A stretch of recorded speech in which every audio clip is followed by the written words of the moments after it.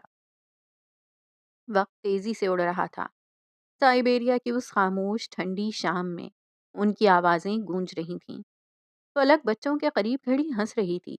میسم خاموشی سے گرل سنبھال رہا تھا اور ولی اپنی زندگی کی سب سے بڑی لڑائی، فجر اور مراد کی لڑائی کو روکنے کی کوشش کر رہا تھا۔ یہ تو طے تھا کہ فجر مراد کو نانا جی بنا کر ہی چھوڑے گی۔ یہ وہ گھر تھا جس کی خواہش رئیس نے اپنی آخری سانسوں میں کی تھی۔ وہ خود تو اس گھر میں نہیں تھا، مگر اس کی روح ان سب کے ساتھ اس سائبیرین ہوا میں زندہ تھی۔ چھٹیاں جو کبھی ختم نہیں ہوں گی۔ رئیس ہیڈ آفس پہلے سے زیادہ مضبوط اور بلند کھڑا تھا۔ نئی کلیکشن پر کام شروع ہو چکا تھا اور آج اسی سلسلے میں ایک ٹیم کی تقریب جاری تھی۔ ہال میں ہلکا شور، موسیقی اور کامیابی کا احساس تھا، مگر باہر آسمان پھٹ پڑا تھا۔ بارش کا شور شیشے کی دیواروں سے ٹکرا رہا تھا۔ فلک اس تقریب سے کچھ پل کے لیے نکلی تھی۔ وہ راہداری سے گزر رہی تھی۔ اس کے ہاتھ میں ایک نوٹ پیڈ تھا، مگر اس کا ذہن کہیں اور تھا۔ شہر وہی تھا، مگر اس ایک شخص کے جانے سے خالی کیسے ہو گیا تھا؟ لوگ کہتے تھے لاہور میں اب کچھ نہیں بچا۔ رئیس ٹھیک کہتا تھا۔ اس شہر کی رگوں میں اس کا خون دوڑتا تھا۔ اس کے جانے کے بعد سب کچھ مردہ لگنے لگا تھا۔ وہ ایک بڑی گلاس وال کے قریب سے گزری۔ بادل گرجے اور آسمانی بجلی پوری شدت سے چمکی۔ ایک لمحے کے لیے باہر کا لان دن کی طرح روشن ہو گیا اور اس بجلی کی چمک نے فلک کو ساکت کر دیا۔ لان کے بیچوں بیچ وہ کھڑا تھا، وہی انداز، وہی وجود، وہی سیاہ لباس میں ملبوس ہیبت۔ رئیس؟ فلک کے ہاتھ سے نوٹ پیڈ گر گیا۔ اس کا دل جیسے سینے میں دھڑکنا بھول گیا۔ نہیں، بجلی دوبارہ چمکی۔ نہیں، یہ اس کی آنکھوں کا دھوکا نہیں ہو سکتا تھا۔ وہ وہی کھڑا تھا، بارش میں بھیگتا ہوا، اسی سلطنت کو دیکھ رہا تھا جسے اس نے بنایا تھا۔ رئیس! اس کے اندر کی ملکہ، اس کی پختگی، اس کے 3 سال کا ضبط، سب ایک لمحے میں ٹوٹ گیا۔ وہ دوپٹہ سنبھالتی ہوئی بھاگی۔ وہ بھاگ رہی تھی۔ وہ شخص جسے وہ دیکھ کر جینا چاہتی تھی آج نظر آ گیا تھا۔ وہ تقریب بھول گئی، لوگ بھول گئی، اپنا مقام بھول گئی۔ وہ راہداریوں سے بھاگ رہی تھی۔ کئی سیڑھیاں، کئی موڑ، اس کا رخ صرف لان کی طرف تھا۔ میسم جو سیکیورٹی ڈیسک پر کھڑا تھا، اس نے فلک کو اس دیوانگی سے بھاگتے دیکھا۔ اس کی آنکھوں میں ایک لمحے کو شناسائی کی تکلیف ابھری۔ وہ سمجھ گیا تھا۔ وہ اس کے پیچھے نکلا۔ فلک زمین کو چھوتی، اپنی سادہ گھیرے دار فراک اور بڑے سے دوپٹے میں شیشے کا دروازہ دھکیلتی ہوئی باہر بارش میں نکل آئی۔ اب وہ لان کی جانب بھاگ رہی تھی۔ پھر وہ رک گئی۔ بارش کا ٹھنڈا پانی اس کے وجود کو بھگو رہا تھا اور اس کے آنسو بارش میں گھل مل گئے تھے۔ اس کے سامنے رئیس کا مجسمہ تھا، کانسی کا بنا ہوا، زندگی سے بھرپور، وہی تحکمانہ انداز۔ اس کی سلطنت میں اس کا مجسمہ اعزاز کے طور پر نصب کیا گیا تھا۔ یہ کام رئیس گروپ کے ان ہزاروں ملازمین نے مل کر کروایا تھا جو آج بھی اسے اپنا بادشاہ مانتے تھے۔ فلک کئی لمحے اس مجسمے کو دیکھتی رہی، اپنے ہونٹ بھیجے۔ وہ ضبط کر رہی تھی اور پھر وہ رو دی۔ وہ گھٹنوں کے بل زمین پر بیٹھتی چلی گئی۔ ہاں، وہ زندگی میں آگے بڑھ آئی تھی۔ وہ فائز کی ماں تھی، وہ ایک کامیاب مصنفہ تھی، وہ ایک گھر سنبھال رہی تھی، مگر وہ اس شخص سے محبت کرنا نہیں چھوڑ سکی تھی۔ تم تم واپس کیوں نہیں آتے؟ پیچھے کچھ فاصلے پر میسم آ کر ٹھہر گیا تھا۔ وہ جانتا تھا، وہ سمجھ گیا تھا فلک کو بھرم ہوا تھا۔ اس کے گلے کی گلٹی ڈوب کر ابھری۔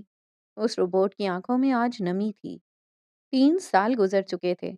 لوگ رئیس کو نہیں بھولے تھے۔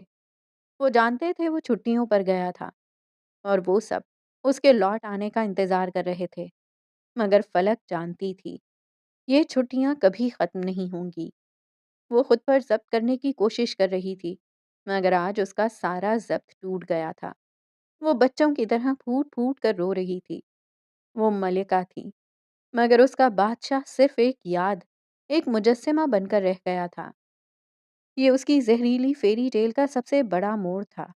وہ جانتی تھی کہ اس کی اصل فتح یہی تھی کہ وہ آج بھی یہاں کھڑی تھی۔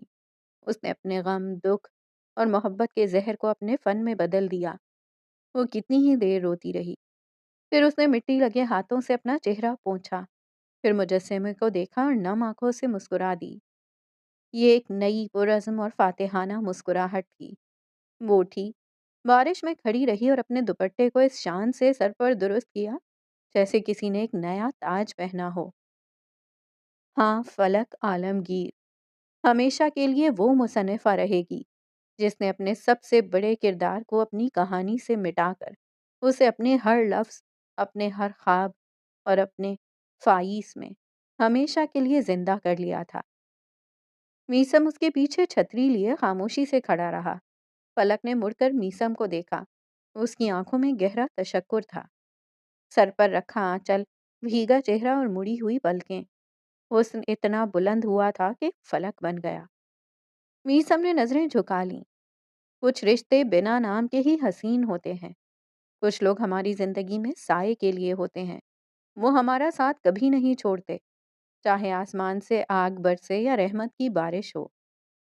مجسمے پر آخری نظر ڈالتے اس نے ایک لمبی سانس لی اور تیز بارش میں میسم سے آگے چل دی۔ اس کا قدم پختہ تھا، کیونکہ وہ صرف ملکہ نہیں تھی، وہ خود ایک سلطنت تھی۔ جوزف پیلس اپنی تمام تر شاندار خاموشی کے ساتھ پس منظر میں کھڑا تھا۔ اس کی پتھر کی عمارت پر رات کی مدھم روشنی پڑ رہی تھی جو اسے ایک تلسماتی ہیولا دے رہی تھی۔ پیلس کے باہر سبزہ زار پر ایک چھوٹی سی گول میز اور دو کرسیاں رکھی تھیں۔ میز پر سفید ململ کا کپڑا، ایک سادہ گلدان اور درمیان میں ایک خوشبودار کینڈل جل رہی تھی۔ یہ ولی کی طرف سے فجر کے لیے اہتمام کردہ ایک پرائیویٹ کینڈل لائٹ ڈنر تھا۔ اس نے سفید شرٹ پہن رکھی تھی جس کے کالر پر سلیقے سے سرخ دھاگے کا ایک چھوٹا سا دل کڑھا تھا۔ اس کے بال ٹھیک تھے اور آج اس کی آنکھوں میں کوئی گہرا راز نہیں تھا، صرف محبت کی سچائی تھی۔ فجر اس کے مقابل بیٹھی تھی، وہ بھی سفید فراک میں ملبوس تھی جو زمین کو چھو رہا تھا۔ خادم کو ڈنر کا شرف بخشیں بیگم صاحبہ۔ بخش دیا۔ وہ دونوں ہنس دیے۔ یہ ان کی زندگی کا معمول بن چکا تھا، شدید جذبات اور ہلکا مزاح۔ ڈنر مکمل ہوا۔ وہ پرندے تھے جو طوفان سے نکل کر سکون کے ساحل پر اترے تھے۔ ولی خاموشی سے اٹھا، اس نے اپنا ہاتھ فجر کی طرف بڑھایا۔ میں آئے؟ فجر کی آنکھیں چمک اٹھیں۔ یہ وہی رقص تھا، وہی خواب جو ولی نے اسے تب بھی دکھایا تھا جب وہ زندگی اور موت کے بیچ لٹک رہے تھے۔ مسٹر ولی، یہ شرف میرا ہے۔ اس نے ہاتھ آگے بڑھا دیا۔ ولی نے فجر کو اپنی باہوں میں لیا۔ یہ ایک فیری ٹیل کا وہ منظر تھا جس کا خواب اس نے کئی بار دیکھا تھا۔ عقب میں کھڑا شان سے جوزف پیلس اور لان میں رقص کرتے وہ دونوں۔ اس کا ہاتھ فجر کی کمر پر تھا اور فجر کا ہاتھ اس کے مضبوط کندھے پر۔ وہ بہت آہستگی سے گھوم رہے تھے۔ نہ کوئی جوش تھا، نہ کوئی بیتابی، بس ایک گہرا پرسکون اطمینان تھا۔ اس وقت یہاں مجھے دنیا کی کسی آواز کا شور نہیں سنائی دے رہا، صرف تم۔ فجر نے اپنی آنکھیں بند کر لیں۔ یہ وہی شخص تھا جس کے شور زدہ بچپن میں صرف خاموشی ہی سب سے بڑا تحفہ تھی۔ اور پھر اس نے آنکھیں کھولیں۔ اس کی آنکھوں میں نمی تھی۔ وہ مسکراتی بھی تھی تو اس کی آنکھیں نم رہتی تھیں۔ اس چہرے کا قرض اس شخص نے چکایا تھا۔ وہ ان لوگوں کو کیسے بھول جاتی؟ وہ کبھی نہیں بھولے گی۔ دور پیلس کی اوپری منزل کی ایک کھڑکی میں ہلکی سی حرکت ہوئی۔ مسٹر جوزف نے پردے کو سرکا کر دیکھا تھا۔ انہوں نے اپنے بیٹے کو دیکھا جو کبھی ایک پریشانی کا دوسرا نام تھا، آج وہ سکون میں تھا۔ فجر کے ساتھ وہ لمحہ بھر رکے۔ کچھ لوگوں کے حصے میں تنہائیاں آتی ہیں اور وہ ان میں سے ایک تھے۔ ان کا غم اب پرانا ہو چکا تھا۔ انہوں نے آہستہ سے پردہ چھوڑ دیا اور پلٹ گئے، مگر ان دونوں کا رقص جاری رہا۔ کیا کسی جہان میں ان کو یہ چہرہ ملے گا؟ اس نے ضبط کرتے ولیم سے پوچھا۔ کسی اور جہان میں پھر ایک جیسے دو چہرے ہوں گے۔ ہاں، وہاں ایک چہرہ ان کے پاس ہوگا اور ایک میرے پاس۔ اس نے جواب دیتے فجر کو آہستگی سے ایک جھکاؤ دیا، وہ جھکاؤ جو صرف زندگی کا اعتراف ہوتا ہے۔ اس نے فجر کو سیدھا کیا اور اس کے ماتھے پر بوسہ دیا، اس کی آنکھوں میں گہری محبت سے دیکھتے ہوئے، وہی محبت جس کی خاطر ایک بادشاہ نے اپنی سلطنت لوٹا دی تھی۔ ہاں، یہ ان کی زہریلی فیری ٹیل تھی۔ یہاں شہزادہ اور شہزادی نہیں ملے تھے، بلکہ دو جنگجو ایک دوسرے کو ملے تھے۔ انہوں نے اپنے غم، خوف اور شکست کے زہر کو آہستہ آہستہ اپنے عزم، محنت اور محبت کی طاقت سے بے اثر کیا۔ ان کی داستان کسی خواب کی تکمیل نہیں تھی، بلکہ ہر صبح اٹھ کر، ہر یاد کو سنبھال کر اور ہر مشکل کا سامنا کر کے خود کو بچانے کی ایک کامیاب کہانی تھی۔ وہ رات، وہ لان، وہ پیلس اور ان کا رقص ہمیشہ کے لیے اس بات کا ثبوت بن گیا کہ ہر کہانی کو خوشگوار انجام کی ضرورت نہیں ہوتی، اسے صرف اس بات کی ضرورت ہوتی ہے کہ اس کا ہیرو یا اس کی ہیروئن ہار نہ مانے۔ اختتام۔ صدیاں بیت گئیں، یا شاید لمحے۔ وقت کا احساس میرے وجود سے یوں محو ہو گیا تھا جیسے شبنم سورج کی پہلی کرن سے۔ میرا بنا ہوا چاندی کا جال، جو کبھی میری طاقت اور فن کا مظہر تھا، اب ایک بوسیدہ یادگار بن چکا تھا۔ وہی پتھر جن پر صدیوں نے کہانیاں نقش کی تھیں، اب میری شکست کی داستان بھی اپنے سینے میں سموئے ہوئے تھے۔ میرا بھرم ٹوٹ چکا ہے۔ میں، جو خود کو ابدی خاموشی اور گہری تاریکی کا مالک سمجھتی تھی، ایک ایسی حقیقت سے دوچار ہوئی جس نے میرے وجود کی بنیادیں ہلا دیں۔ شکاری خود شکار بن گیا۔ میرا زہر جو میں نے دوسروں کی رگوں میں اتارنے کے لیے سنبھال رکھا تھا، خود میرے ہی ماحول میں پھیل گیا۔ میرے اپنے بنائے ہوئے اصول میری ہی تباہی کا باعث بنے۔ وہ تاریکی جس پر مجھے ناز تھا، اب میرے لیے ایک قید خانہ بن گئی ہے۔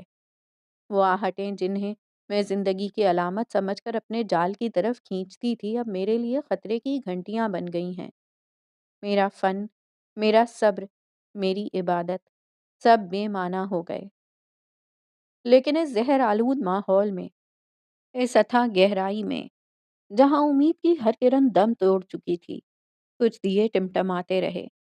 وہ جنہوں نے اپنے گھروں کو صاف پتھروں سے نہیں، بلکہ فہم و فراست، اتحاد اور آنے والے کل کی بصیرت سے تعمیر کیا تھا، انہوں نے میری طرح اپنی طاقت کو ایک نازک جال پر منحصر نہیں کیا، بلکہ اپنی بنیادوں کو مضبوط کیا۔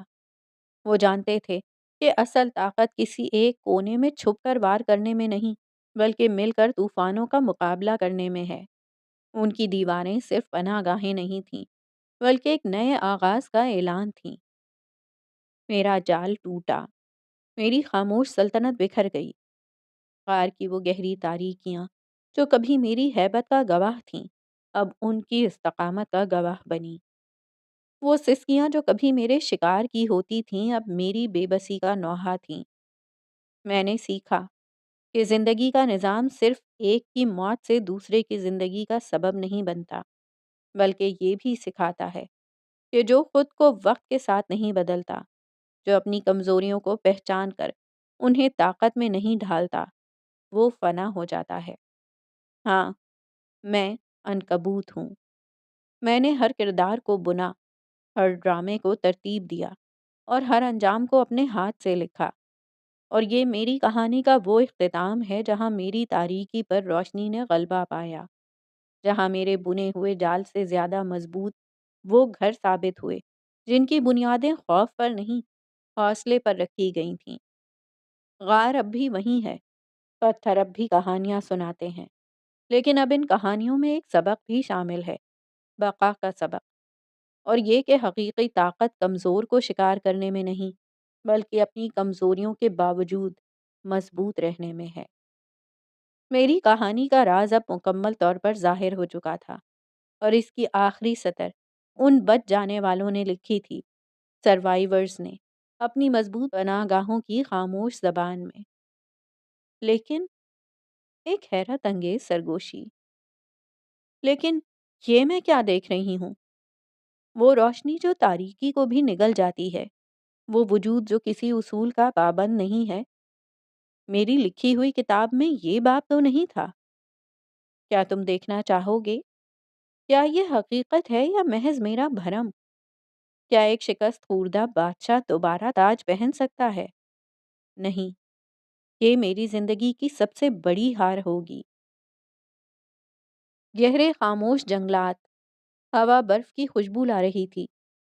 چاند کی روشنی برف کی دبیز تہ پر پڑ کر اسے چاندی کا بنا رہی تھی۔ گھر خاموش تھا، اور تبھی اندھیرے سے ایک سایہ نمودار ہوا، دراز قامت، مضبوط جسامت۔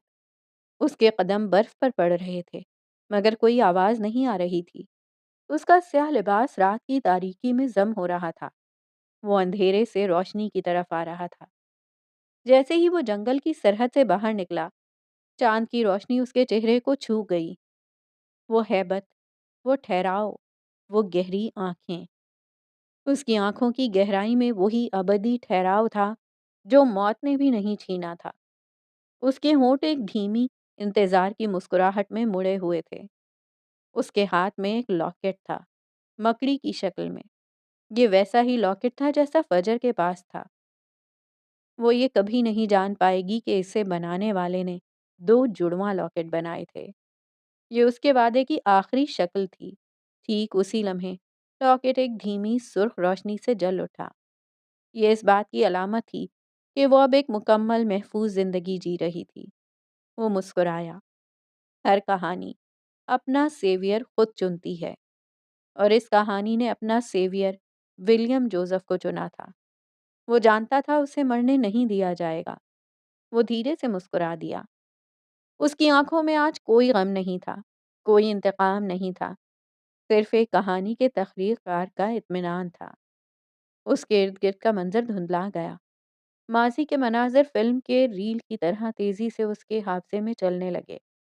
کمانڈ روم میں آئیوری مربے پر گرا بے جان وجود، غصے سے چیختی ہوئی منار معراج، اور وہ سیویئر جو دور ہیلی کاپٹر میں ریموٹ تھامے بیٹھا تھا۔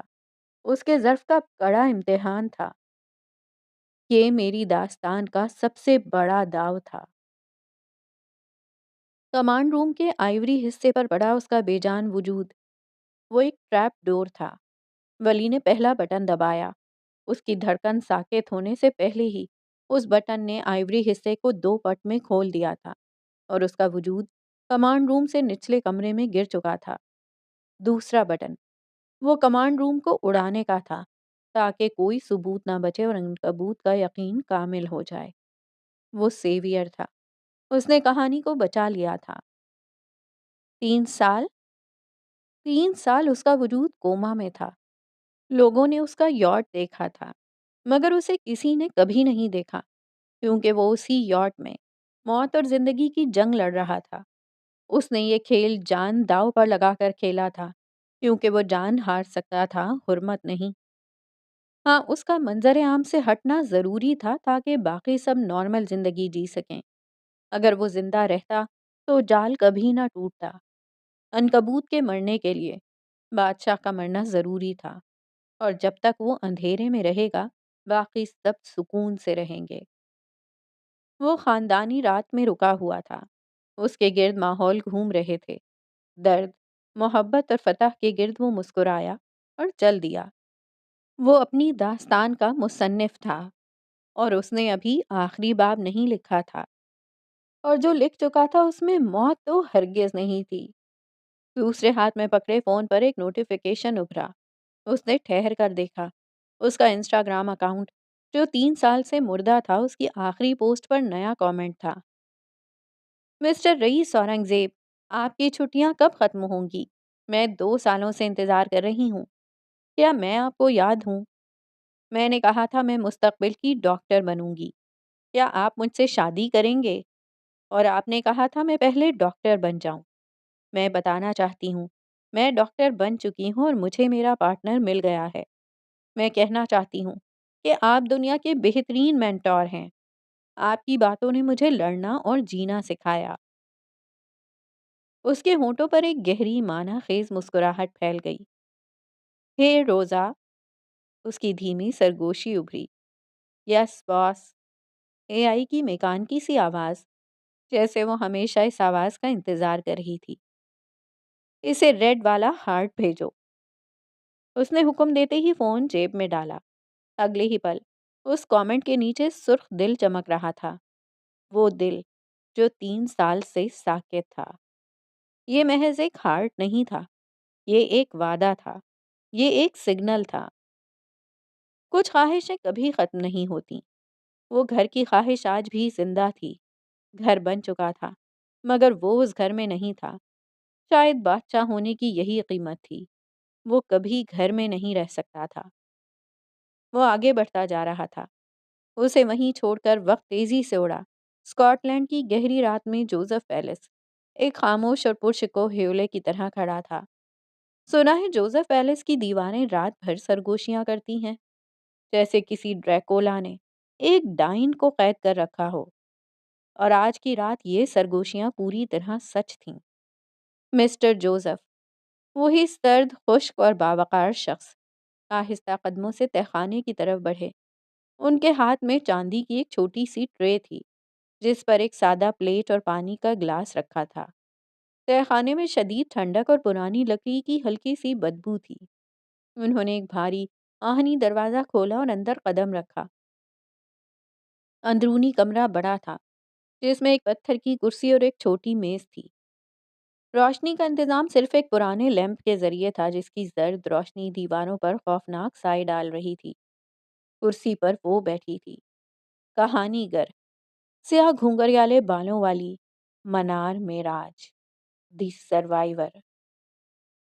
ہاں، کمانڈ روم کے دھماکے سے وہ بھی بچ گئی تھی، مگر شدید زخمی ہوئی تھی۔ اس کے گھنگریالے بالوں میں اب جگہ جگہ چند سرمئی بال دکھائی دے رہے تھے۔ خوبصورت چہرے پر زخموں کے نشان تھے جو اس کی فطری خوبصورتی کو بگڑے ہوئے مجسمے جیسا بنا رہے تھے۔ وہ زنجیروں سے کرسی سے بندھی ہوئی تھی۔ اس کا منہ ایک موٹے کپڑے سے باندھا گیا تھا جس کی وجہ سے وہ صرف دبی ہوئی کراہیں نکال سکتی تھی۔ مسٹر جوزف نے ٹرے ایک جانب رکھی۔ وہ اس کے سامنے کھڑے تھے اور آہستگی سے مگر پختگی سے اس کے منہ سے کپڑا ہٹایا۔ کپڑا ہٹتے ہی اس کے چہرے پر ایک زخمی، تکلیف دہ ہنسی پھیلی۔ تم جانتے نہیں تم کتنی بڑی غلطی کر رہے ہو۔ اس کی آواز کھردری تھی۔ تمہیں مجھے مار دینا چاہیے تھا۔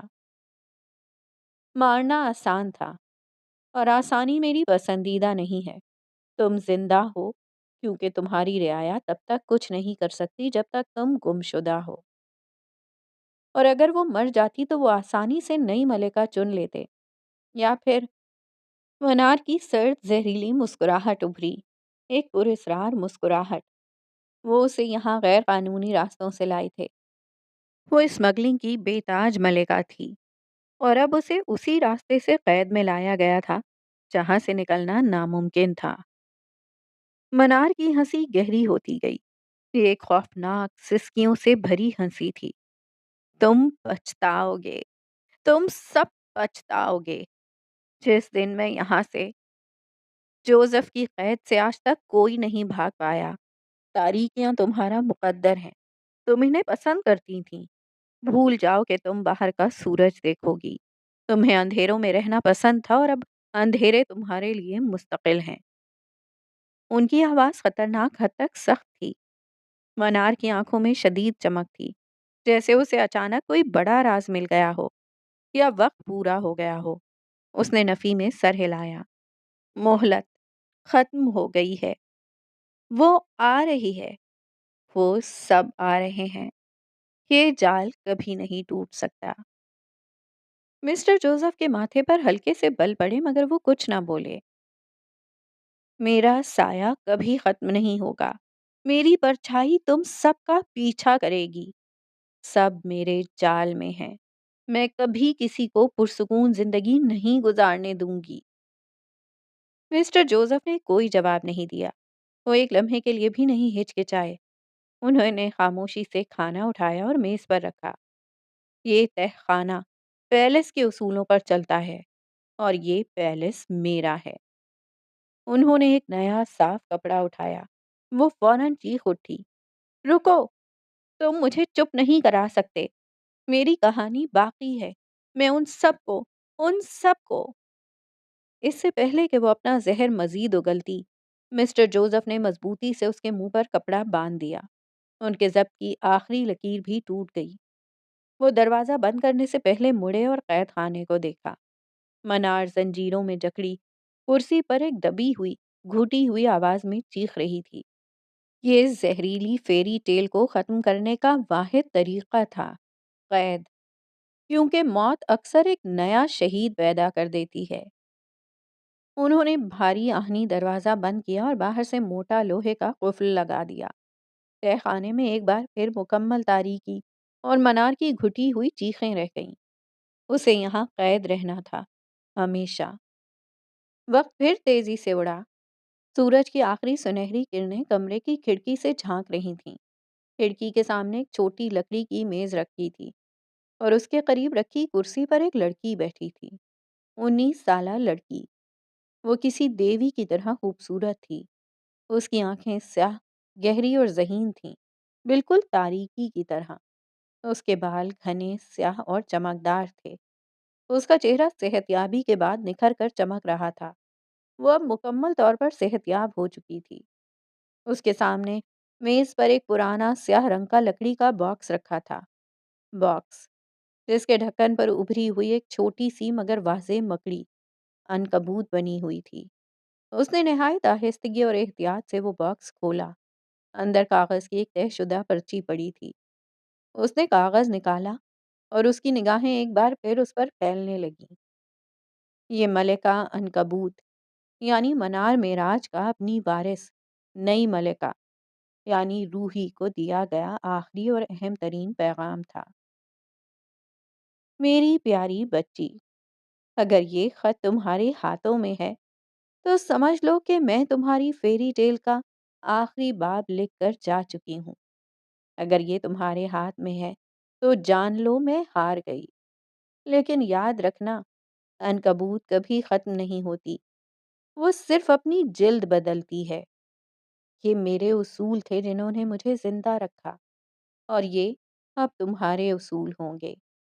تم سالوں سے میرا سایہ رہی ہو، میری ذہانت، میری پیاس، میری سب سے مضبوط کڑی، میری بیٹی۔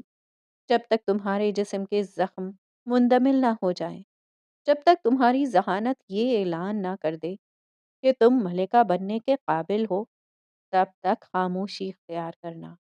اس دنیا کو تمہاری موجودگی کی اطلاع مت دینا۔ تمہیں اس سلطنت کو سنبھالنا ہے۔ جو نقصان ہوا ہے اسے پورا کرنا ہے۔ لیکن اب چالیں ٹھنڈے دماغ سے چلنا، جذباتی ہو کر نہیں۔ یاد رکھنا، ہمارا اصل دشمن وہ نہیں جو مر گیا ہے، بلکہ وہ ہے جو بچ گیا ہے۔ میرے اصولوں کو مت بھولنا، ہمیشہ آگے بڑھنا۔ باکس کے اندر جوزف پیلس کے مکینوں کی تصویر تھی۔ تم یہ کر لو گی نا؟ اس نے کاغذ کو پھر سے تہہ کیا اور اس کے چہرے پر ایک پرعزم سایہ پھیلا اور آنکھیں بند کر کے آہستگی سے سرگوشی کی۔ ہاں مما، میں یہ کروں گی۔ نئی ملکہ کا حلف۔ پھر اس نے آنکھیں کھول دیں اور تبھی دروازے پر ایک شخص نمودار ہوا۔ روحی چلیں؟ وہ صفدر کی آواز پر اٹھی۔ علاج مکمل ہو چکا تھا۔ اس نے باکس بند کیا اور اسے احتیاط سے اپنے بیگ میں ڈال لیا۔ ایک آخری نظر کمرے پر ڈالی اور پھر وہ دھیرے سے پلٹ گئی، ایک نئی کہانی کا آغاز کرنے کے لیے۔ وقت پھر سے اڑا۔ ایڈمبرا کی سرمئی گلیوں میں ایک شخص سیاہ جیکٹ پہنے، کانوں پر ہیڈ فون جمائے آگے بڑھ رہا تھا۔ کہانی کا سیویئر، ولیم جوزف۔ ماں کو کھو دیا ہے، ماموں نہیں کھو سکتا، اس نے کہا تھا اور اس نے پورا کیا۔ اس کے کان میں لگے ہیڈ فون سے ایک آواز ابھری، روبوٹ 2.0 کی آواز۔ وہ سب پھر سے شروع ہو رہا ہے۔ جانتا ہوں، اور اس بار ہم تیار ہیں۔ وہ مضبوط لہجے میں کہتا سرمئی عمارتوں کے سائے میں گم ہو گیا۔ کہانیوں کا انت ہمیشہ نئی شروعات لاتا ہے، کیونکہ کہانیاں کبھی ختم نہیں ہوتی، سروائیورز کبھی نہیں مرتے۔ منظر پھر سے بدلا۔ سائبیریا کے جنگلات کے قریب لاکٹ ہاتھ میں تھامے وہ شخص آگے بڑھ رہا تھا۔ اس کے قدم مضبوط تھے۔ کبھی سوچا ہے کیا ہو اگر چھٹیاں ختم ہو جائیں؟ اور کیا ہو گر بادشاہ لوٹ آئے؟ عنکبوت اختتام پذیر ہوا۔ بے شک تمام تعریفیں اللہ ہی کے لیے ہیں۔ حرف آخر مصنفہ کی طرف سے۔ امید ہے آپ سب خیریت سے ہوں گے۔ اگر آپ یہاں پہنچ چکے ہیں تو اس کا مطلب ہے آپ نے عنکبوت مکمل کر لیا ہے، اور اب وقت ہے اس کی بیک گراؤنڈ کہانی شروع کرنے کا۔ پہلے اس پر بات کر لیتے ہیں تاکہ کچھ لوگوں کی الجھنیں دور ہو جائیں۔ عنکبوت پاکستان میں گوتھک طرز پر لکھا گیا پہلا ناول ہے۔ یہ ایک ایسی کرسڈ کہانی ہے جو سالوں میرے ساتھ چپکی رہی۔ آپ میں سے جو میرے ریگولر قاری ہیں وہ جانتے ہیں سلفائڈ میری شائع ہونے والی پہلی کتاب 2020 میں لکھی گئی۔ اس وقت میں نے یونیورسٹی شروع کی تھی۔ پھر اس کے شائع ہونے سے پہلے ہی میں نے 2021 میں 3 کہانیاں شروع کیں، کچھ وقفے سے، مگر ایک بھی مکمل نہیں ہو پائی۔ ان میں سے ایک تھی ستمبر 2021 میں شروع ہونے والی گناہ زادی۔ نام سے آپ کو محسوس ہوگا کہ مرکزی کردار کسی لڑکی کا ہے جس پر یہ کہانی لکھی گئی۔ بالکل ٹھیک کہا۔ اور اگر آپ غور کریں تو عنکبوت بھی دراصل ایک فیمیل مکڑی کی کہانی ہے۔ کہانی شروع ہوتی ہے میکال ابرام سے، جو ایک مشہور اور طاقتور عیسائی خاندان کا وارث جو ذہین و فتین تھا، اپنے وقت کا بے تاج مصنف۔ پہلا منظر ایوارڈ شو کا تھا جہاں اسے ایوارڈ ملتا ہے اور وہ اسے اپنا حق مانتا ہے۔ میکال کی کہانیوں میں ہمیشہ فوقیت مرد کو دی گئی۔ وہ خود تقوی کے معاملے میں اعلیٰ و عرفہ تھا۔ عورتوں کو وہ کمتر سمجھتا تھا اور اپنی گرینی کے ساتھ اسلام آباد میں اپنی آبائی حویلی میں رہتا تھا۔ ایوارڈ شو میں جو اس نے تقریر کی تھی اس پر اس کی گرینی کہتی ہیں کہ کسی کو خود سے کمتر نہیں سمجھتے۔ تم عورتوں پر لکھو تو جانو یہ کس قدر خوبصورت مخلوق ہے۔ اور میکال انہیں جواب دیتا ہے کہ آپ جانتی ہیں میں عورتوں پر نہیں لکھتا۔ تھوڑا زیادہ بیان کروں تو میکال تھوڑی ٹاکسک شخصیت کا مالک تھا۔ اس کا غرور اس کا تقویٰ تھا، اور جب اس سے ایک انٹرویو میں پوچھا جاتا ہے کہ آپ سے ملنے کے لیے کیا کرنا ہوگا تو وہ جواب دیتا ہے مجھ سے ملنے تمہیں بلندیوں پر آنا ہوگا۔ دوسری طرف ہوتی ہے منت قدیر، ایک نرم دل اور خواب دیکھنے والی لڑکی جو میکال پر بری طرح فدا ہے اور اس کی کتابوں سے عشق کرتی ہے۔ منت کی آواز بہت خوبصورت ہے، سحر انگیز۔ وہ کچھ کرنا چاہتی ہے، کچھ بننا چاہتی ہے مگر اماں سے ڈرتی ہے۔ ایک دن میکال ایک لڑکی پر لکھنا شروع کرتا ہے۔ اس کتاب کا نام تھا سیاہ تتلی، ایک ملعون لڑکی جس پر بڑی سیاہ تتلی کا سایہ تھا اور وہ اپنے محل میں قید تھی، مگر وہ زیادہ لکھ نہیں پاتا۔ عورت پر لکھی جانے والی کتاب، اور پھر اسے ایک دن فون آتا ہے مگر کوئی بولتا نہیں۔ پھر اس کی حویلی کے لینڈ لائن پر فون آنا شروع ہو جاتا ہے۔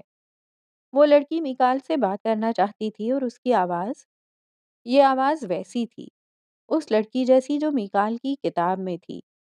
پہلی بار فون آنے پر وہ اس کتاب کا ایک باب لکھ لیتا ہے، اور پھر فون بار بار آنے لگتا ہے۔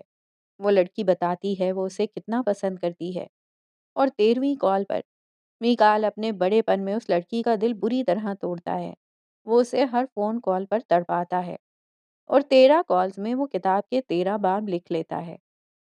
اور پھر ایک دن کالز آنا بند ہو جاتی ہیں۔ وہ لڑکی کہاں گئی؟ کیا وہ لڑکی منت تھی؟ میکال کا منت سے کیا رشتہ تھا؟ وہ اسے کہتا ہے مجھ سے ملنے تمہیں بلندیوں پر آنا ہوگا، اور منت جو کچھ حالات سے تنگ آ کر اپنے کلاس فیلو کی بات سن کر سنگر بننے چلتی ہے مگر وہ کچھ اور بن جاتی ہے۔ کیا وہ ان بلندیوں پر پہنچ پائے گی؟ کہانی میں سب سے اہم مرکزی کردار تھا کیرل کا، ایک بزنس وومن، فیشن ڈیزائنر، جس کی شخصیت اس کے ایک ڈائیلاگ سے جانی جا سکتی ہے، جس کے تم بیٹے ہو اس کی میں باس ہوں، تو زبان سنبھال کر بات کرو۔ کیرل کا فیشن برانڈ تھا MK نام کا۔ اس کا سگنیچر تتلی تھا۔ اس کا بزنس کافی پھیلا ہوا تھا۔ وہ بزنس پارٹنر بن جاتی ہے پاشا سیریز کی۔ کیرل اور دبیر پاشا کی پہلی ملاقات کیسی تھی؟ وہ اسے زخمی کرتی ہے، ویسے ہی جیسے فجر رئیس کو کرتی ہے۔ کیرل بدلہ لینے آئی ہے، مگر کس چیز کا؟ منت کون تھی؟ میکال کی اصل پہچان کیا ہے؟ کیا وہ پیدائشی عیسائی تھا؟ اس کا منت سے بچپن کا کیا رشتہ تھا؟ اس نے بڑے پن میں کس کو کھویا تھا؟ اور پھر ایک دن وہ منہ کے بل کیسے گرا؟ کیرل کی انٹری مسکانیں جھوٹی ہیں اس میوزک سے ہوتی ہے۔ کیا دبیر پاشا کیرل کا شکار ہوگا؟ کیا میکال ابرام کی کتاب مکمل ہوگی؟ کیا وہ کبھی منت سے ملے گا؟ فیشن شوز کے پیچھے بقا اور بدلے کا کون سا کھیل چل رہا تھا؟ کیرل کے کاسٹیومز ویسے کیوں تھے؟ اس پر سیاہ تتلی کا سایہ کیوں تھا؟ وہ ملون کیوں تھی؟ کہانی یہاں تک لکھی گئی تھی، 7 سے 8 اقساط، جو کہ گوگل پر موجود ہیں اور میرے فیس بک پیج پر بھی۔ آپ چاہیں تو جا کر پڑھ سکتے ہیں۔ پھر میری یونیورسٹی کی وجہ سے کہانی ادھوری رہ گئی۔ میں اسے مکمل نہیں کر پائی اور 2024 میں جب میں نے ماسیل مکمل کیا تو اس کے بعد سوچا اب کون سا ادھورا ناول لکھوں؟ آدم ہوں میں یا گناہ زادی؟ پھر میں نے گناہ زادی کو ری رائٹ کرنے کا سوچا، زیادہ وسیع پیمانے پر، زیادہ کرداروں کے ساتھ، کیونکہ گناہ زادی کی اوریجنل اینڈنگ بہت ٹریجک تھی اور میں فی الوقت ایسا نہیں چاہتی تھی، اور پرانے کرداروں کو لے کر چلنا مشکل ہوتا ہے، خاص کر اس صورت میں جب میکال جیسے ٹاکسک کردار لکھے جا چکے ہوں۔ میں نے کرداروں کی ترتیب وہی رکھی، سارے شعبے وہی رکھے، فیشن اور فلم انڈسٹریز، ایم کے برانڈ کی جگہ منار فیشنز، اور پاشا سیریز کی جگہ star light production house. Writing کی فیلڈ میں نے فلک کے حوالے کی، اور میکال کو میں نے پازیٹیو انداز میں لکھا اور کہیں زیادہ وسیع کر کے لکھا۔ فلک کی رئیس کو 13 فون کالز وہی تھیں جو منت نے میکال کو 13 کالز کی تھیں۔ میکال کی ادھوری کتاب کی جگہ رئیس کا ادھورا تاج رکھا۔ میکال کی کتاب بھی ملون لڑکی پر تھی، رئیس کا تاج بھی ملکہ ملون کا تھا۔ عنکبوت میں نے منار کی وہ ٹریجک اسٹوری نہیں لکھی کہ کیسے اس نے سروائیو کیا، جبکہ گناہ زادی میں نے اسی پر زیادہ فوکس کیا تھا۔ پھر مجھے گھر کا فلسفہ ایڈ کرنا تھا، اور گھر کا فلسفہ عنکبوت کے گھر سے بہتر کوئی نہیں تھا، اور عنکبوت ایک ایسا نام ہے جو گناہ زادی سے کہیں زیادہ وسیع ہے، تو اس لیے مجھے یہ بہتر لگا۔ عنکبوت نام کے پہلے کئی ناول تھے، پہلے میں نے عنکبوت نہیں رکھا، مگر میری کہانی نہیں بن رہی تھی۔ پھر میں نے 7ویں قسط پر عنکبوت کو فائنل کر دیا کہ عنکبوت ناول اور بہت سے ہوں گے، مگر نور راجپوت کا عنکبوت ایک ہی ہے۔ گناہ زادی میں جرائم، قید اور تشدد بہت تھا، عنکبوت میں اسے تھوڑا کم کیا گیا، اور مجھے خوشی ہے کہ میں نے یہ ناول اب لکھا ہے، کیونکہ تب میں نے لکھنا شروع کیا، اور آج الحمدللہ میں کہہ سکتی ہوں کہ مجھے لکھنا آتا ہے۔ 2020 میں گناہ زادی جیسا تھیم اور آئیڈیا بہت منفرد تھا، مگر اپنی پڑھائی کی وجہ سے نہیں لکھ پائی۔ زینب، میری ایک دوست جو گناہ زادی بہت شوق سے پڑھ رہی تھیں، نے مجھے بہت کہا کہ میں اسے مکمل کروں، یہ بہت بہترین ہوگا، مگر میں کر نہیں پائی۔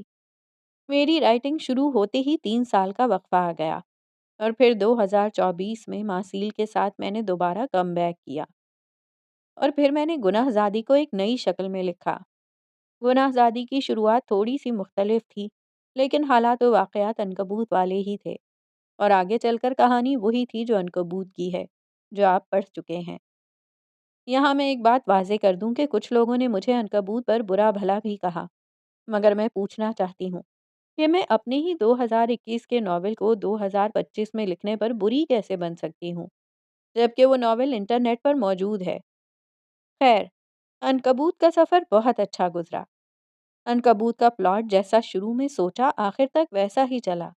میں ہمیشہ کہانی کا آخری سین پہلے لکھتی ہوں، اور پھر کہانی وہاں تک چل کر جاتی ہے۔ جب میں نے پہلا پلاٹ بنایا تو میں نے رئیس اور عروزہ کو بہن بھائی رکھا، مگر جانتی تھی کہ عروزہ اس کے ہاتھوں مرے گی، جو کہ زیادہ برا ہو جاتا، اور ولیم ان کا بھانجا تھا تو عروزہ کا ڈائیلاگ اب پتہ چلا محبت کیوں کیسے فٹ آتا، اس لیے میں نے اسے بہن کی بجائے ساتھی بنایا۔ مجھے لگتا ہے میں عنکبوت پر گھنٹوں بات کر سکتی ہوں۔ سب پوچھتے ہیں رئیس کو کیوں لکھا، جبکہ میں نے بتایا پہلے ایک نہایت منفی کردار تھا، مگر پھر میرا اپنا ایک کردار امن ملک بھی منفی کرداروں میں سے ہے اور منفی کردار بہت سے آ چکے ہیں مارکیٹ میں، تو ایک ہی طرز کے کردار لکھنا ضروری نہیں ہوتا۔ سرمئی کرداروں کو مختلف انداز میں بھی لکھا جا سکتا ہے۔ رئیس کو میں نے بہت سوچ سمجھ کر لکھا، وہ شخص جس کے اصول ظالم تھے مگر جو آپ کو لڑنا سکھاتا ہے، جو بقا سکھاتا ہے۔ ہاں، کرداروں پر کرش آ جانا بہت عام سی بات ہے، مگر رئیس کو میں نے مینٹور کے حوالے سے لکھا، جب اس کا نام آئے تو ہمت ملے۔ رئیس اور فجر کا رشتہ ویسا ہی تھا جیسے سلفائڈ کے حشام جبیل اور ام ہانم کا تھا، احترام کا۔ جیسے ماسیل کے عبد الجبیل اور ایمان عبداللہ کا تھا، کیئر کا۔ میرا لو ٹرائنگل لکھنے کا کوئی ارادہ نہیں تھا کیونکہ وہ سلفائڈ میں تھی، ہناوے میں بھی۔ عنکبوت کچھ اور تھا۔ اگر آپ سمجھ چکے ہیں تو پھر مجھے مزید ڈسکس کرنے کی ضرورت نہیں ہے۔ نومبر 2024 سے عنکبوت کی پوسٹنگ شروع ہوئی تھی اور نومبر 2025 میں یہ مکمل ہو چکا ہے۔ 1 سال، اور یہ سال میں نے عنکبوت میں گزارا ہے، چاہے میں باہر تھی، چاہے آفس، چاہے کسی دورے پر یا اسپتال میں، میرے ارد گرد عنکبوت رہا۔ مجھے یاد نہیں میں نے کبھی کسی ناول میں اتنے کردار پڑھے ہوں، یا پھر میں نے کبھی ہر کردار کو اس قدر تفصیل سے لکھا ہو۔ لیکن میں کہوں گی، عنکبوت کا سفر بہت خوبصورت رہا، بہت مشکل تھا مگر میں نے کر لیا، الحمدللہ۔ کبھی کبھی منفی یا ہیٹ کامنٹس ہمت توڑتے ہیں مگر پھر ہمت بڑھ جاتی ہے۔ فلک کو میں نے بہت سوچ سمجھ کر لکھا۔ فلک کا سفر ہر آن لائن رائٹر کا سفر ہے۔ یہاں بہت سے رائٹرز نے یہ سب سہا ہے۔ اگر ہم کچھ اصل دکھانے کی کوشش کرتے ہیں تو اس کا مطلب خود کو جسٹیفائی کرنا نہیں ہوتا، بلکہ سفر دکھانا ہوتا ہے۔ اور الحمدللہ فلک نے بہت گرو کیا، اس نے ہمت نہیں چھوڑی۔ میں نے ہر کردار کو ہمت کے ساتھ لکھا ہے۔ وہ سب زہریلے ہو گئے، ان کی کہانیاں زہریلی تھیں، کیونکہ عنکبوت زہریلی فیری ٹیل ہے، مگر پھر بھی کسی نے ہمت نہیں ہاری۔ ہاں، عنکبوت میں کسی قسم کا گیان نہیں ہے، لیکن لڑکیوں کے خوابوں پر، ان کی پہچان پر بات کی گئی ہے جو کہ بہت ضروری ہے۔ سب کو مجھ سے شکایت تھی کہ میں نے سلفائڈ میں ماہین ہمدان کو اکیلے چھوڑ دیا، اس کے ساتھ برا کیا، تو میں نے فلک کو لکھا، اس کی یک طرفہ محبت کے ساتھ ساتھ اس کی نشو و نما اور اس کی بقا دکھائی۔ میں جانتی ہوں بہت سی لڑکیاں فلک جیسی یک طرفہ محبت کا شکار ہوتی ہیں، بہت سی لڑکیاں فجر کی طرح ٹھکرا دی جاتی ہیں، مگر میں کہنا چاہتی ہوں کچھ بھی دائمی نہیں ہے، وقت بدل جاتا ہے، اپنے آپ کو آگے بڑھائیں، یہی سب سے بہترین عمل ہے اور مجھے یہی دکھانا تھا۔ میں روایتی کہانیاں نہیں لکھواتی، میری کہانیوں کے کردار آخر تک ایک کسک چھوڑ جاتے ہیں اور میں ایسے ہی لکھتی ہوں، مجھے یہ پسند ہے۔ مجھے ذاتی طور پر بلا وجہ کے منہ پھٹ کردار نہیں پسند، ایسے کردار جو بڑی بڑی باتیں کریں، ڈائیلاگ سنائیں مگر کچھ بھی نہ کریں، میں ایسے کرداروں کو نہیں پڑھ سکتی۔ اگر آپ اپنے بارے میں کسی بات کا دعویٰ کر رہے ہیں تو اسے پورا کر کے دکھائیں جیسے فجر نے کیا۔ ہاں، شروع میں آپ کو سبھی کردار برے لگے ہوں گے، میں نے انہیں شروع ہی کیچڑ سے کیا تھا، تمام کردار جیسے کیچڑ میں پڑے ہوں، اور پھر وہ اٹھ کر اپنا سفر بارش میں شروع کریں، اور جتنا وہ چلتے گئے نکھرتے گئے۔ اور سب سے بڑی وجہ جس نے مجھے عنکبوت لکھنے کی ہمت دی وہ ولیم جوزف ہے۔ اس کا وہ خواب جو میں نے بار بار دکھایا، اس کا زنجیروں سے بندھا وجود۔ ایک مصنفہ ہونے کی حیثیت سے میں یہاں ایک راز شیئر کرنے جا رہی ہوں۔ میں نے ایک شخص کو ہمیشہ قید دیکھا، اور اسے قید کسی اور نے نہیں، اس کے باپ نے کیا ہوتا ہے۔ ایک خواب، شاید یہ خواب ولیم کے حوالے سے ہی تھا، مجھے اسے لکھنا تھا۔ میں نے یہ سین اپنے ایک شارٹ ناول دی میڈیم میں بھی لکھا تھا جس میں باپ نے اپنے ہی بیٹے کو قید کر لیا تھا تاکہ وہ انسانوں کی دنیا میں نہ جا سکے۔ خیر، مصنفین کی زندگی میں بہت سی ایسی چیزیں ہوتی ہیں جنہیں وہ اپنی کہانیوں میں بار بار دہراتے ہیں، اور وہ چیزیں ان سے کہیں نہ کہیں جڑی ہوتی ہیں۔ ولیم جوزف نہ ہوتا تو شاید عنکبوت بھی نہ ہوتا۔ اس نے لکھنے کی ہمت دی اور باقی کردار اسے آخر تک لے کر آئے۔ اس لیے میں نے عنکبوت کو اللہ کی محبت کے نام کیا ہے، کیونکہ وہ اللہ کی محبت تھی جو امڑ آئی تھی اور جس نے مجھے ولیم جوزف کے وہ حالات لکھوائے۔ مجھ سے بہت پوچھا جاتا ہے کہ آپ کا پسندیدہ کردار کون سا ہے، تو میں فی الوقت کسی ایک کو نہیں چن سکتی، خاص کر آخری قسط کے بعد، جس میں سب نے اتنا اچھا پرفارم کیا۔ رئیس نے ہمت دی، ولیم نے اللہ کے قریب رکھا، فجر نے سہنا سکھایا اور فلک نے صبر کرنا۔ سب بہت خاص ہیں۔ ایک ولن کی حیثیت سے مجھے منار پسند ہے۔ منار جیسا کردار جو عام ولنز سے ہٹ کر ہے، اسے لکھنا تھوڑا نہیں بہت مشکل تھا۔ وہ کہانی گر ہے اور رئیس کہانی۔ اوریجنلی یہ کہانی ہر طرح سے منار اور رئیس کی تھی، مگر پھر کردار آتے گئے، پلاٹ بنتا گیا اور پھر عنکبوت لکھا گیا۔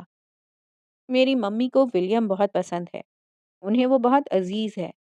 اسے کبھی بھی کچھ بھی ہوتا تھا یا فجر اس کے ساتھ کچھ برا کرتی تھی تو ممی مجھ پر غصہ ہوتی تھی اور فجر کو خوبصورت القابات سے نوازا جاتا تھا۔ اور چونکہ یہ حرف آخر میں قسط پبلش ہونے سے پہلے لکھ رہی ہوں، تو میری بہن مجھے روز رشوت دینے آتی ہے تاکہ میں اسے قسط دے دوں۔ روز مجھ سے اینڈنگ پوچھی جاتی ہے، مگر نہیں، سب کو ایک ساتھ ملے گی۔ عنکبوت کا سفر ہمیشہ یادگار رہے گا، کیونکہ عنکبوت کا سفر بہت الگ تھا۔ سچ کہوں تو فی الوقت میں ساری تکلیفیں بھول چکی ہوں۔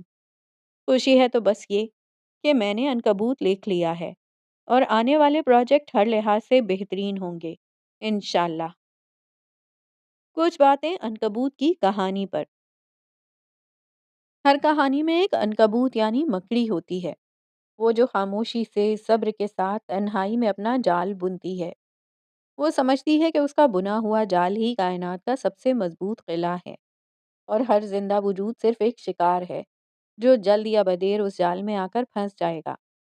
مگر یہ کہانی ہمیں سکھاتی ہے کہ دنیا کا سب سے کمزور گھر مکڑی کا گھر ہوتا ہے، کیونکہ جال صرف کمزور کو پھنسا سکتا ہے، یہ ان کو نہیں روک سکتا جنہوں نے اپنی بنیادیں پتھر پر رکھی ہوں، قربانی کے پتھر، وفا کے پتھر اور گھر کی محبت کے پتھر۔ یہ کہانی کہانی گر یعنی منار اور کہانی یعنی رئیس کے درمیان ایک ازلی جنگ تھی۔ کہانی گر نے سوچا کہ وہ انجام لکھ رہی ہے، لیکن کہانی نے خود کو مٹا کر انجام کو ہی بدل دیا۔ بادشاہ نے ثابت کیا کہ حقیقی طاقت تخت پر بیٹھنے میں نہیں، بلکہ اپنے تخت کو بچانے کے لیے خود کو قربان کرنے میں ہے۔ یہ کہانی فلک کی تھی، وہ زہریلی فیری ٹیل کی مصنفہ جس نے سیکھا کہ ملکہ بننے کے لیے بادشاہ کی نہیں بلکہ ایک گھر کی ضرورت ہوتی ہے۔ اس نے اپنی محبت کو دفن کر کے اپنی وراثت کو بچایا اور یہ ثابت کیا کہ سب سے مضبوط تاج وہ نہیں جو پہنا جائے، بلکہ وہ ہے جو ذمہ داری کی صورت میں اٹھایا جائے۔ یہ کہانی فجر اور ولی کی تھی، وہ دو سروائیورز جنہوں نے سب سے زیادہ کھویا مگر آخر میں سکون پا لیا، کیونکہ حقیقی سکون فتح میں نہیں، شفا میں ہوتا ہے۔ انہوں نے اپنی اذیتوں کو قبول کیا اور ایک دوسرے کا مرہم بن کر جینا سیکھا۔ زندگی ایک ہیپی اینڈنگ والی کہانی نہیں ہے، یہ ایک زہریلی فیری ٹیل ہے۔ اس کا زہر آپ کو مارتا نہیں، صرف آزماتا ہے۔ یہ دیکھتا ہے کہ آپ گرنے کے بعد اٹھ سکتے ہیں یا نہیں۔ یہ پرکھتا ہے کہ کیا آپ اس زہر کو پی کر اسے اپنے وجود کا تریاق بنا سکتے ہیں، کیونکہ سروائیورز کبھی نہیں مرتے، کیونکہ کہانیاں کبھی ختم نہیں ہوتی، وہ بس نیا جنم لیتی ہیں۔ اور اس لیے عنکبوت کا انت ایک نئی شروعات لایا ہے تاکہ سروائیول کا کھیل جاری رہے۔ امید ہے عنکبوت نے آپ کو کچھ نہ کچھ تو ضرور سکھایا ہوگا، اور اس لیے میں نے عنکبوت کو اللہ کے بعد آپ سب کے حوالے کیا۔ جلد ملیں گے ایک نئے سفر کے ساتھ جس کا ایک اشارہ عنکبوت میں ہی دے دیا گیا ہے۔ ڈھونڈو تو جانے۔ خدا حافظ۔ نور راجپوت۔